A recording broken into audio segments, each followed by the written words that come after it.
لائیں کہیں کہ ہمارا رب اللہ ہے، پھر اس پر جم جائیں۔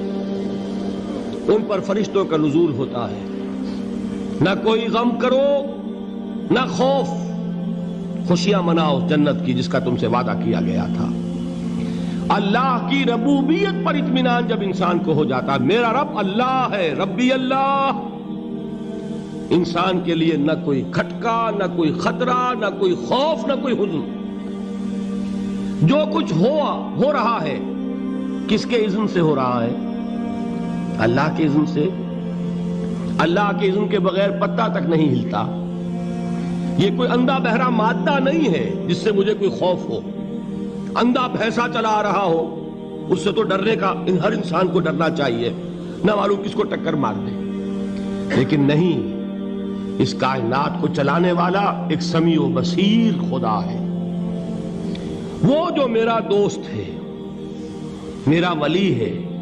اللہ ولی الذین آمنوا یخرجہم من الظلمات الی النور۔ اللہ اہل ایمان کا ولی ہے، ساتھی ہے، پشت پناہ ہے، مددگار ہے، حمایتی ہے۔ بتائیے جسے یقین ہو جائے کہ اللہ میرا مددگار، اللہ میرا محافظ، اللہ میرا پشت پناہ، اللہ میرا حمایتی، اس کے لیے کوئی خوف ہوگا؟ اس سے کوئی ڈر ہوگا؟ میں مثال دیا کرتا ہوں ایک بہت سادہ، پنجاب کے دیہات کی۔ وہ بڑا چودھری ہے اور کوئی غریب کسان ہے۔ اس غریب کسان کے جانوروں کو ہر وقت اندیشہ ہوگا چوری کا، کوئی میری بھینس کھول کر نہ لے جائے، کوئی میرا بیل کھول کر نہ لے جائے۔ لیکن جس کے بارے میں یہ سب کو معلوم ہو کہ وہ جو بڑا چودھری ہے وہ اس کا دوست ہے، اس کی بچیا کو کوئی خوف ہوگا؟ اس کی بھینس پر کوئی ہاتھ ڈالے گا؟ اسے کوئی اندیشہ ہوگا؟ نہیں۔ کیوں؟ کہ وہ بڑا چودھری، بڑا اس کا یہاں کا سردار، جاگیردار، سب کو معلوم ہے وہ میرا دوست ہے، کوئی میرے خلاف اقدام نہیں کر سکتا۔ اس دنیا میں یہ چھوٹی سی بات اگر آپ کے دلی اطمینان اور سکون کا باعث بن سکتی ہے تو ذرا تصور کیجئے۔ میں لفظ تصور استعمال کروں گا صرف اس لیے کہ اس کا ہم جس کو کہتے ہیں ادراک اور شعور کر نہیں سکتے، اگر کے ساتھ کر سکتے۔ اگر یقین ہو کہ اللہ میرا مددگار اور یقین ہو کہ اللہ ہر آن میرے ساتھ ہے، پھر کوئی خوف؟ کس کا خوف؟ کوئی شے اللہ سے بالا تر ہے؟ کوئی قوت اس سے زیادہ طاقتور ہے؟ کوئی اس کے ارادے کو بدلنے والا ہے؟ کوئی اس کی مشیت کے آڑے آنے والا ہے؟ یہی بات ہے جو حضور نے فرمائی۔ یہ ایمان کا حاصل ہے لب لباب، کہ دیکھو اچھی طرح اس بات کو ذہن نشین کر لو، اگر تمام انسان مل کر تمہیں کوئی نقصان پہنچانا چاہے نہیں پہنچا سکتے، مگر جو کچھ اللہ نے لکھ دیا ہو، اور تمام انسان مل کر تمہیں کوئی نفع پہنچانا چاہے نہیں پہنچا سکتے، مگر وہ شے جو اللہ نے طے کر دی۔ آپ پھر میں کہوں گا ذرا طاری کیجئے، اسے فرض کیجئے، اسے سوچئے۔ اگر اس حدیث پر ہمارا دل ٹھکا ہوا ہو تو کسی سے ڈر ہوگا؟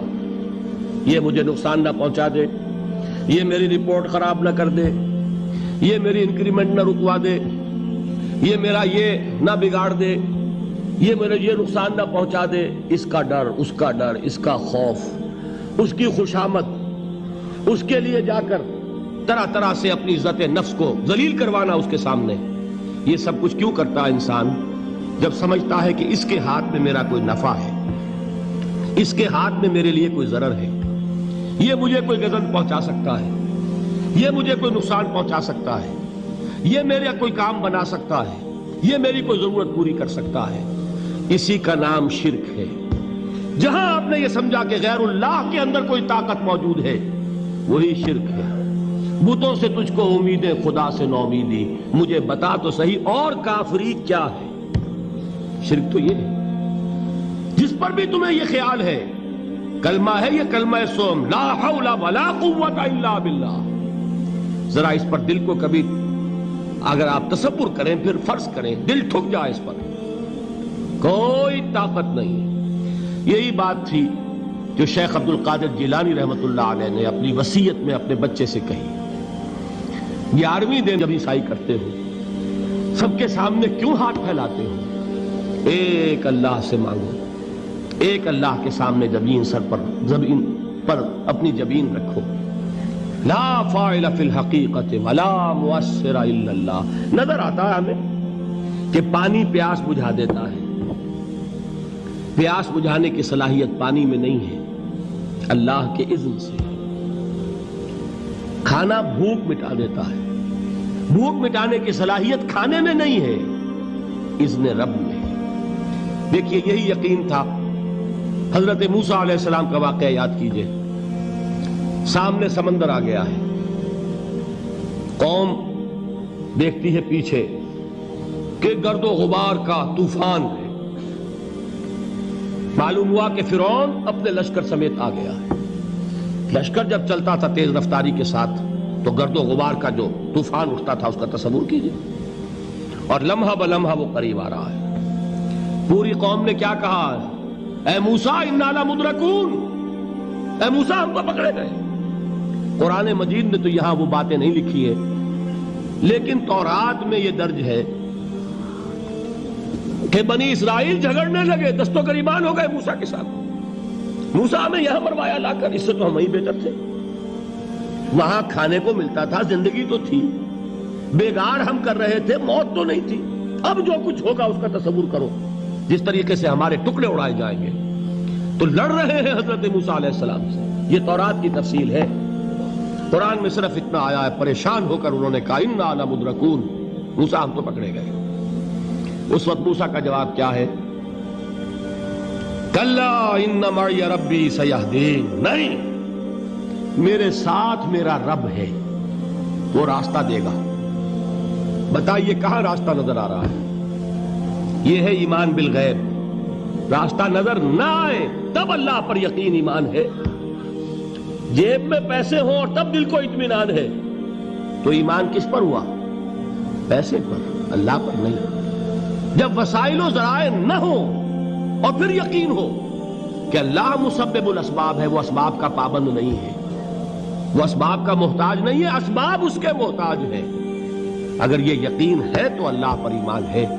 یہ نہیں ہے تو تمہارا ایمان اسباب پر ہے, وسائل پر ہے, ذرائع پر ہے, مادیات پر ہے, اللہ پر نہیں.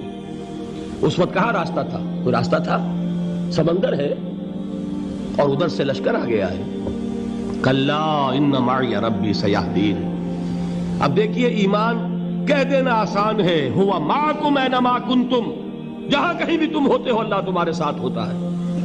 لیکن اس کا یقین قائم ہو جائے تو زمین و آسمان کا فرق واقع ہو جائے.